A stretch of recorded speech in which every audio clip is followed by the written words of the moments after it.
जी, आज अभी महावीर जी के साथ मैं यहाँ आपके सामने लाइव हाजिर हूँ।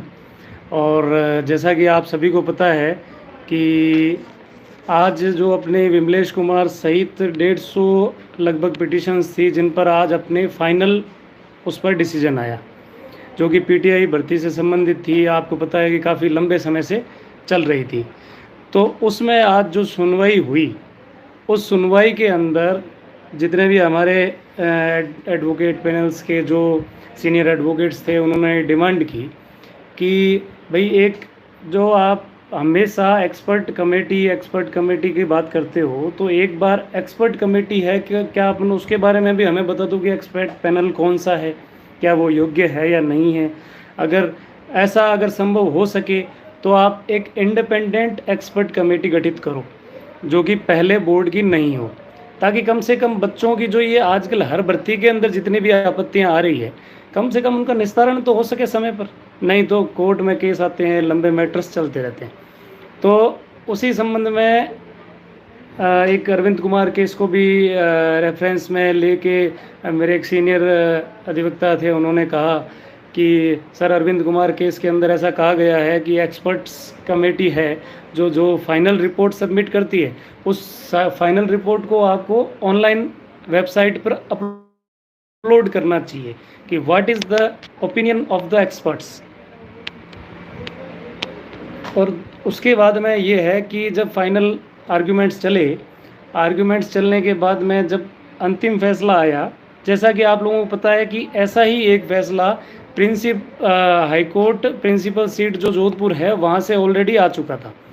तो उसमें यही था कि जो महावीर प्रसाद जी ने वहाँ लगा रखी थी एप्लीकेशन अपनी प्रिंसिपल सीट जोधपुर के अंदर, तो उसमें फाइनल डिसीजन बच्चों के फेवर का ही लगा। वो ऐसे है कि आप एक फ्रेश एक्सपर्ट कमेटी गठित करोगे, वो कमेटी विद इन 6 वीक के अंदर आपको उसके बारे में रिप्लाई फाइल करेगी कि भाई इन किन किन प्रश्नों को आप योग्य समझते हो कि ये बदले जाने चाहिए, या इसमें हमारा जो ओपिनियन था वो एज इट इज़ है, जो सही है, ठीक है। और मैक्सिमम जो आपत्तियां थी वो पहले पेपर के अंदर तो लगभग 6 सवालों में थी, और दूसरे पेपर के अंदर लगभग 24 क्वेश्चंस में थी, जिस पर मैक्सिमम बच्चों ने इस पर आपत्तियां लगाई है। जिसमें अभी फाइनल बोर्ड किन किन पे क्या क्या रिव्यू देता है, ये तो आपके और हमारे हाथ की बात नहीं है, ये तो एक्सपर्ट पैनल डिसाइड करता है, और बोर्ड के पास इसके सर्वाधिकार सुरक्षित रहते हैं। वो चाहे तो इनकी जानकारी दे, चाहे तो नहीं दे। जबकि हमने तो ये मांग की थी कि साहब, कम से कम हमें वो मटेरियल बताओ। आप कभी आरबीएससी की किताब को ऑथेंटिक मान लेते हैं, कहते हैं कि साहब ये तो आरबीएससी की किताब में लिखा हुआ है। कभी आप मान लेते हैं कि नहीं साहब, ये तो एनसीईआरटी में लिखा हुआ है, हम तो एनसीईआरटी को मानते हैं।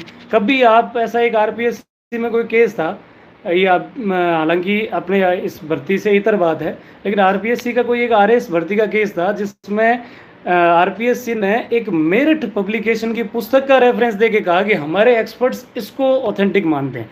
अब बच्चा पढ़े तो पढ़ेगा भाई, 10वीं 12वीं तक तो वो आरबीएससी की किताबें पढ़ता है, एनसीईआरटी की किताबें पढ़ता है।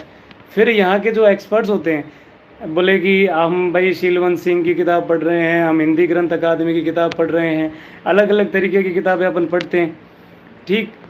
अब बच्चा पढ़े तो पढ़े किसको, ऑथेंटिक माने तो माने किसको। जबकि अपने क्या है कि एक बार तो बोला कि नहीं सर, 10वीं की आरबीएससी की किताब में ये लिखा हुआ है सर, हम तो हमारी एक्सपर्ट कमेटी तो केवल उसी को मानती है और यही सही है। तो अब बच्चे तो दुविधा में, बोले ऑथेंटिक मटेरियल कौन सा, एक बार का आरबीएससी का, एक बार एनसीईआरटी का, एक बार फिर कोई और पब्लिकेशन पेश कर देते हैं। तो ऐसा ही एक मैटर में बोर्ड की तरफ से एक पेश हुआ कि जिनमें कोई एक योजना थी, और उसमें बोर्ड ने एक रेफरेंस दिया कि हमने ये चीज़ है कि राजस्थान सरकार की जो सुजस चलती है उसको हम प्रिफेयर करते हैं इसमें, कि भाई राजस्थान सुजस के अंदर ये इस योजना की डेट ये लिखी हुई है। जबकि हकीकत में जब हमने उसको टटोला तो ये पाया कि सुजस के अंदर जो डेट वही लिख रखी थी जो कि ऑलरेडी हमने जिसको मेंशन करके आपत्ति लगा रखी थी। तो इस तरीके का जब तक अपने को ऑथेंटिक मटेरियल पता नहीं चलता, तब तक हम वो कम से कम हमारी तो आपत्ति एक्सेप्ट नहीं करते। भाई एक बार वो किसी को मान रहे, एक बार किसी को मान रहे। अब बात आती है आज के फैसले की। आज के फैसले में ये कहा गया माननीय न्यायालय के द्वारा, जिसमें न्यायाधीश महोदय ने यह आदेश दिया कि इस क्वेश्चंस मैटर में नई एक फ्रेश कमेटी का गठन करो। वो कमेटी विद इन 6 वीक्स के अंदर इसके ऊपर सवालों के ऊपर अपनी एक राय कायम करेगी, और उस राय के बाद यदि उसमें कोई सवाल ऊपर नीचे होता है, उस स्थिति में आपको दोबारा से ये कहने की या कोर्ट के समक्ष आने की ज़रूरत नहीं है। आप अपने स्तर पर इस रिज़ल्ट को रीशफल करें। अब अगर रिजल्ट रीशफल होगा तो बहुत से लोगों के हित प्रभावित होंगे। जो फर्स्ट लिस्ट में है वो बाहर हो जाएंगे, जो बाहर थे वो अंदर हो जाएंगे। अब ये तो चलता ही है।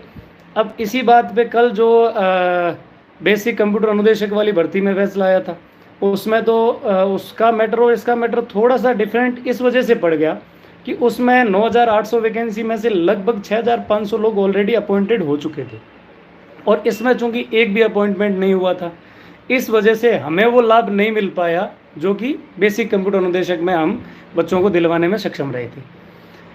अब बच्चों के हित तो प्रभावित होंगे साहब, क्योंकि सवाल ही है, कमेटी सवाल ही गलत बनाती है। सवाल गलत, बच्चा उस पर आपत्ति लगाएगा, बोर्ड का खजाना भरेगा, थोड़े समय के लिए भर्ती डिले होगी। अब जब भर्ती डिले होगी तो उसमें बेनिफिट तो गवर्नमेंट का हुआ ना, बच्चों का तो नुकसान हो। बच्चे तो वहाँ भी आपत्तियाँ लगा रहे हैं, फिर यहाँ माननीय न्यायालय के समक्ष भी उपस्थित होना पड़ रहा है। आज की तारीख में हम ये सब जानते हैं कि भाई अपन घर से बाहर निकलते तो खर्चा सबका लगता है, खर्चे बगैर तो काम चलता नहीं।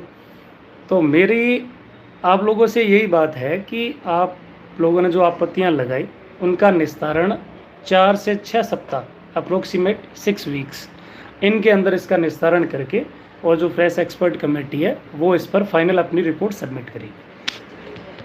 और तब तक के लिए ये जो नए बच्चे हैं जो कह रहे हैं कि भाई इसका रिज़ल्ट आज कल, ये रूमर्स चलते रहते हैं, कोई फलाना कहता है कि साहब आज रिज़ल्ट आ जाएगा, कोई कहता है हमने उस रेफरेंस से बात की है और उस तारीख को रिज़ल्ट आ जाएगा। तो तब तक के लिए माननीय न्यायाधीश महोदय ने मौखिक आदेश दिया है कि जब तक इन 6 सप्ताहों के अंदर इन सवालों का एक्सपर्ट कमेटी के द्वारा निस्तारण नहीं हो जाता, तब तक इसका रिजल्ट और रिक्रूटमेंट ऑर्डर्स जारी नहीं किए जाए, अपॉइंटमेंट ऑर्डर्स जारी नहीं किए जाएंगे। बाकी तो आप महावीर जी से चर्चा करें, आप लोगों से मैं जुड़ा और आप लोगों ने मुझे सुना, उसके लिए धन्यवाद।